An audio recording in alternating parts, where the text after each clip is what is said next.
Good morning class. I am your assistant teacher of class 4th.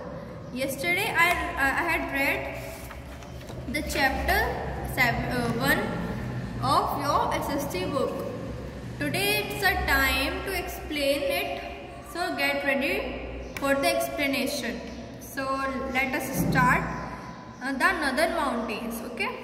Our topic is the Northern Mountains. Okay. The most striking physical feature of our country is Great Mountain Wall of the North. It separates the India subcontinent from the rest of Asia. जो सबसे बड़ा striking feature है, physical feature है हमारी country का, वो क्या है? Great mountain wall of the north. North मतलब ऊपर, उत्तर में, उत्तर दिशा में. It separates the Indian subcontinent from the rest of Asia. ये जो है हमारे इंडिया को पूरी एशिया से सेपरेट करने, सेपरेट मतलब अलग करने में यूज होता है. मतलब ये इंडिया का इसको सेपरेट करता है फ्रॉम द सब कॉन्टिनेंट, मतलब और जो कॉन्टिनेंट्स हैं एशिया के उनसे, continental countries. Okay. The great mountain wall of the north is formed by mighty Himalayas and it's adjoining Karakoram range. अब एक ग्रेट हिमालय वॉल बना किन से? ये हिमालयास से बना है. हिमालयास भी काफी बड़ी रेंज है. And its adjoining Karakoram range. Karakoram range is the range of mountains. It is the name of the mountain, Karakoram range. Okay. In the east, Himalayas extend in various hills such as Naga, Garo, Khasi. East में जो हिमालयाज है उसके भी काफी veg हैं, छोटी छोटी hills हैं, उसको तोड़ दिया है. एक्सटेंड इन वेरियस हिल्स, छोटी छोटी हिल्स बना दिया जिनका नेम है Naga, Gairo and Khasi, etc. Okay. Now the topic is abode of snow and Mount Everest. What is this abode of snow? Abode of snow is the another name of Himalaya. जिसका means abode of snow. Himalaya का मतलब होता है abode of snow. Snow की, snow मतलब बर्फ का ढेर. And most of the high peaks of Himalayas are always covered with snow. जो हिमालयास की हाईएस्ट पीक है वो हमेशा स्नो मतलब बर्फ से ही कवर रहती है.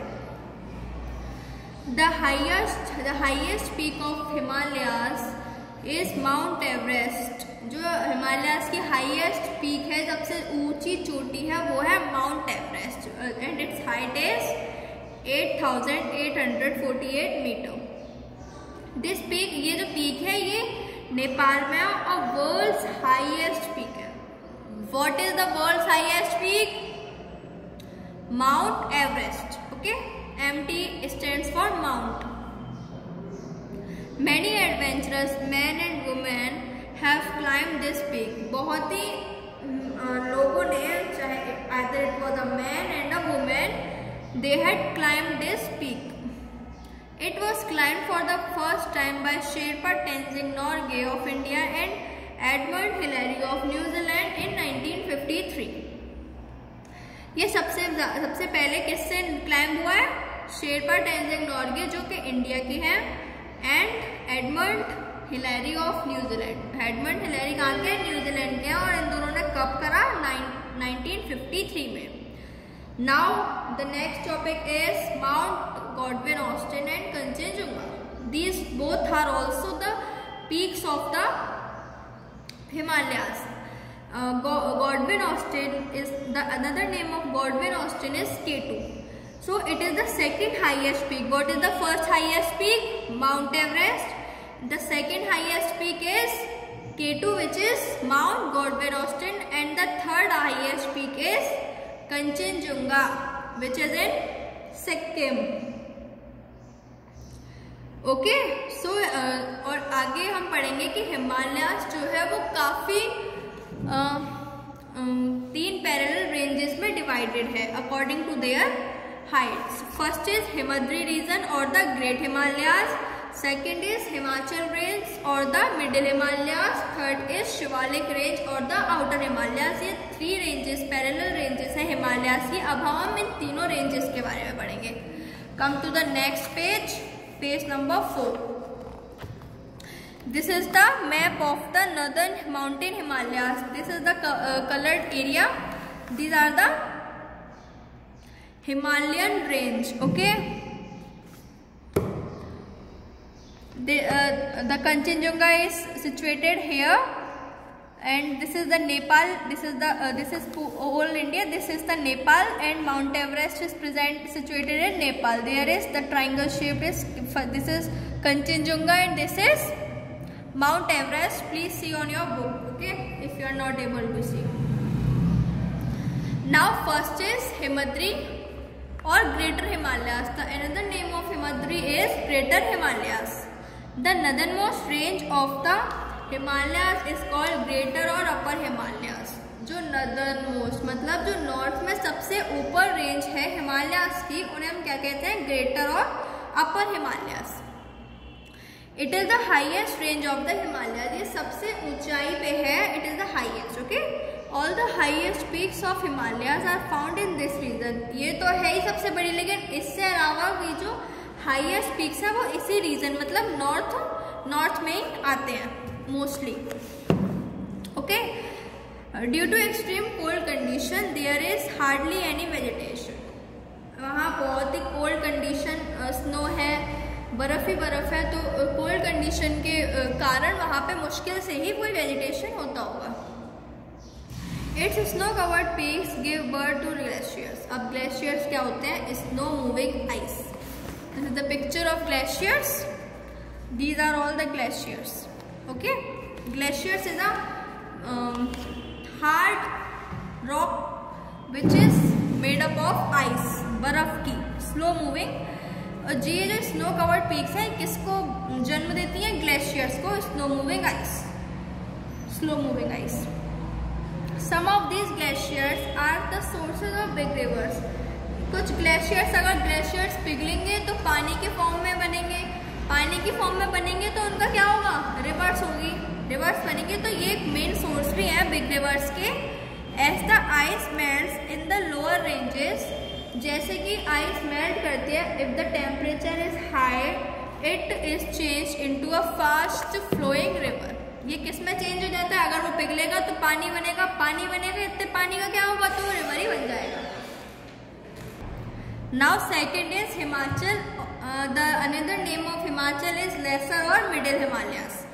It is the middle range of Himalayas. ये बीच की रेंज है, ना ही हाईएस्ट है, ना ही नदर है, ना ही साउथ है. ये बीच में पड़ती है. There are several beautiful hill station in this range. इस रेंज में काफी ब्यूटीफुल सुंदर हिल स्टेशंस हैं, जैसे Mussoorie, Shimla, Darjeeling, Nainital, Srinagar, Dalhousie, Almora etcetera. These are the names of the hill stations. The weather in these hill stations is very pleasant during summer.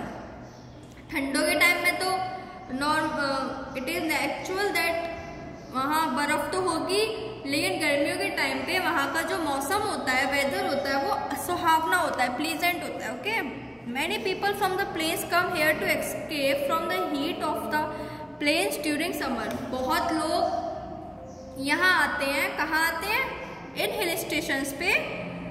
You can see on your book, in your book, in stations पे आते हैं क्योंकि other places पे बहुत ही ज़्यादा summer के time पे बहुत ही ज़्यादा गर्मी होती है. तो अब उस हीट को मतलब उस गर्मी से छुटकारा पाने के लिए वो यहाँ आते हैं, क्योंकि यहाँ पे जो मौसम कैसा होता है? The weather is pleasant in summer. These ranges are covered with tall trees of pine, chir and deodar. ये these are the names of the tall trees. ये इनसे भरा रहता है इस समय. There are small beautiful ranges in this region, beautiful valleys in this region. Valley क्या होती हैं? दो माउंटेन के बीच में जो रिवर जाती है उसे हम क्या कहते हैं? वैलीज. वहाँ पे बहुत ही ब्यूटीफुल वैलीज हैं. You can see orchards of apples, pairs, cherries, apricots etcetera in these valleys. आप इसके ट्रीज भी देख सकते हैं, इन फ्रूट्स के, फ्लावर्स के, इन सबके हम ट्रीज भी देख सकते हैं. The Kullu and Manali valleys in Himachal Pradesh are famous tourist centres. जो कुल्लू मनाली आपने सुना भी होगा नॉर्मली लैंग्वेज में कि वो भी फेमस टूरिस्ट सेंटर है, मतलब लोग वहाँ से घूमने आ जाते हैं. Come to the next page. Now the third is Shivalik and the other name of Shivalik is Outer Himalayas. Okay, it is the lowest range of the Himalayas. Lowest मतलब ये सबसे नीचे वाली रेंज है ये जो हिमालयास में होती है. Their region gets more rain and the weather is comparatively warmer. इस रीजन में ज़्यादातर बारिश होती है और जो वेदर होता है वो नॉर्मल हीट मतलब गर्मी होती है वहाँ पे. Soil slopes are covered with thick forest and the home of many wild animals. जो सॉइल स्लोप्स होती हैं वो covered with what? Thick forest. मतलब वहाँ का ये मोस्टली एरिया फॉरेस्ट पे है. You can see in the Shivalik, this is the Shivalik range, is the forest type. Okay, and वहाँ पे काफ़ी वाइल्ड एनिमल्स भी रहते हैं. Outer Himalayas which is lowest range of Himalayas, वहाँ पे वाइल्ड एनिमल्स भी रहते हैं because it was the forest area. जब अब हम फॉरेस्ट वाइल्ड एनिमल्स फॉरेस्ट में रहेंगे तो कहाँ रहेंगे, right? Okay, Shivalik range of Himalayas is an earthquake prone zone. जो शिवालिक रेंज होती है वहाँ अर्थक्वेक आते रहते हैं. नॉर्मल है वहाँ अर्थक्वेक आने. It means that to the south of Shivalik range lies the Terai regions. अब शिवालिक लेक्स में भी साउथ जो रीजन है वो क्या कहलाता है? Terai region. Most part of it lies in Uttarakhand. और जो टेराई रीजन मतलब जो साउथ पार्ट होता है इनका वो मोस्टली कहाँ है? उत्तराखंड में है. Uttarakhand is a state in north of India. Okay, earlier it was a marshy land with unhealthy climate covered with forest. ये एक मार्शी लैंड है जहाँ with marshy land with unhealthy climate. वहाँ मतलब ज़्यादा अच्छा क्लाइमेट नहीं रहता क्योंकि वहाँ गर्मी और ह्यूमिडिटी मतलब नमी रहती है, वाटर में मॉइस्चर्स वगैरह होते हैं. तो it was completely covered with forest. But लेकिन वो पूरा फॉरेस्ट से कवर्ड है. That area Terai region was fully covered with forest. But now the forest have been clear and many people have settled there. पहला ऐसा था कि फॉरेस्ट ही थे बट अब तो as the population is growing so forest अब है नहीं वहाँ पे. अब तो वहाँ सेटल हो गए हैं पीपल, अपने अपने घर बना लिए हैं वहाँ पे. They grow a variety of crop such as wheat, rice, sugar cane, oil seeds etcetera. वो काफ़ी तरीके के क्रॉप ग्रो करते हैं जैसे व्हीट है, राइस है, शुगर केन है, ऑयल सीड्स. ऐसे ये सारी वहाँ पे लोग ग्रो करते हैं बिकॉज वहाँ लैंड अब सेटल हो गए people. Now the clearing of forest had caused soil erosion. अब सेटल हुए हैं तो जो फॉरेस्ट अब हट चुके हैं, फॉरेस्ट हट चुके हैं तो इसका मतलब क्या है कि अब वहाँ पे मिट्टी अब ट्रीज कटिंग की डिफॉरेस्टेशन इज हैपनिंग. तो क्या होगा? सॉइल इरोजन तो नेचुरल है, वो तो होगा ही. तो now trees are again being planted here to conserve the soil. अब मिट्टी का कटाव तो सही नहीं है तो अब वहाँ पे ट्रीज को लगाया जा रहा है जिससे हमारा सॉइल कंजर्व हो सके, बच सके. The lower range of Himalayas in the Terai region have many wild animals such as elephants, tigers, crocodiles, rhinoceros, leopards, cheetahs, bears etcetera. अब जो लोअर रेंज ऑफ हिमालयाज है that region is totally forest area. So वहाँ पे काफ़ी wild animals हैं Terai region में भी और लोअर हिमालयाज में भी, जैसे क्रोकोडाइल्स वगैरह as given in book.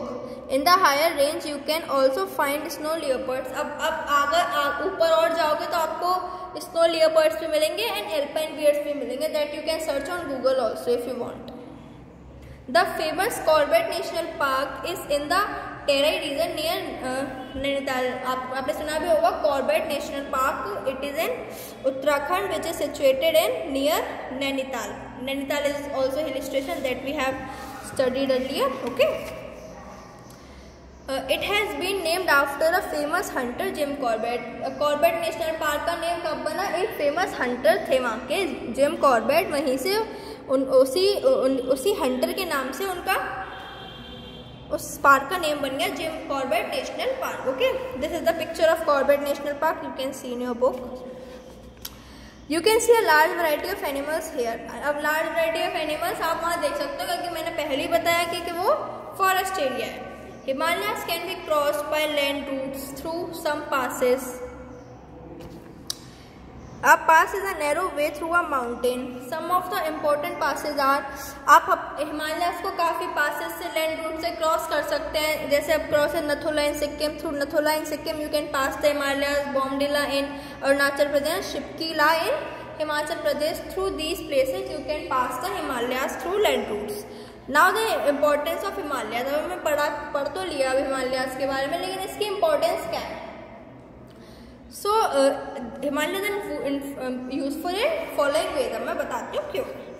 They form a natural wall in the north of our country. वो जैसे अब दूसरे देशों से बचने के लिए हमने बॉर्डर्स बना रखे हैं, बट हिमालयाज तो खुद ही है, नेचुरल नेचर से मिला है हमें, तो वो खुद ही एक दीवार की तरह है नॉर्थ की साइड में, जिससे हमें कोई और कंट्री हार्म ना कर सके। They protect us from the cold winds of the north. अब वो बहुत ही ज़्यादा ऊंचाई पे है, तो जो हवाएं आती होंगी नॉर्थ से, उन ठंडी हवाओं से रोकने में मदद करता है। अब ठंडी हवाएं आएंगी, सर्दी हो जाएगी, बीमार पड़ेंगे लोग। They are the source of several big rivers which provide water for irrigation. अब ग्लेशियर्स, मैंने बताया था ग्लेशियर्स पिघलेंगे तो बहुत बड़ी बड़ी रिवर्स बन चुकी हैं, रिवर्स बनी हैं तो इरीगेशन में यूज़ होगी, डोमेस्टिक यूज़ में यूज़ होगी, the rivers also bring fertile soil. जो रिवर्स है वो सॉइल भी फर्टिलिटी अच्छी भरेंगी and deposit in the place, मतलब वहाँ क्रॉप अच्छी ग्रो होगी अगर if soil is fertile. They help in causing rain in most parts of our country. वो रेन्स में मदद करेंगी, बारिश आएगी तो वो other parts of the country, ठीक है। The forest on it give shelter to many wild animals and provide useful timber. जैसे कि यहाँ पे पूरा ये आउटर हिमालयस पूरे फॉरेस्ट एरिया होगा, तो जो वाइल्ड एनिमल्स को शेल्टर प्रोवाइड करेगा, इट विल प्रोवाइड और हमें भी ह्यूमन, क्योंकि forest is very useful, it is a renewable resource जो हमें टिम्बर देगा, मेडिसिनल हर्ब्स, मतलब कुछ जैसे नीम वगैरह होती है ना, कुछ दवाइयाँ फॉरेस्ट से मिलती हैं हमें, औषधि in the sense, okay, and many other useful materials. Paper भी इनफैक्ट हमें वहीं से मिलता है, फूड, क्रॉप्स वगैरह, ये सब these are the use of Himalayas. You have to read this recap points. This is the explanation of your chapter. I read it thoroughly at home. Goodbye. Thank you and have a nice day.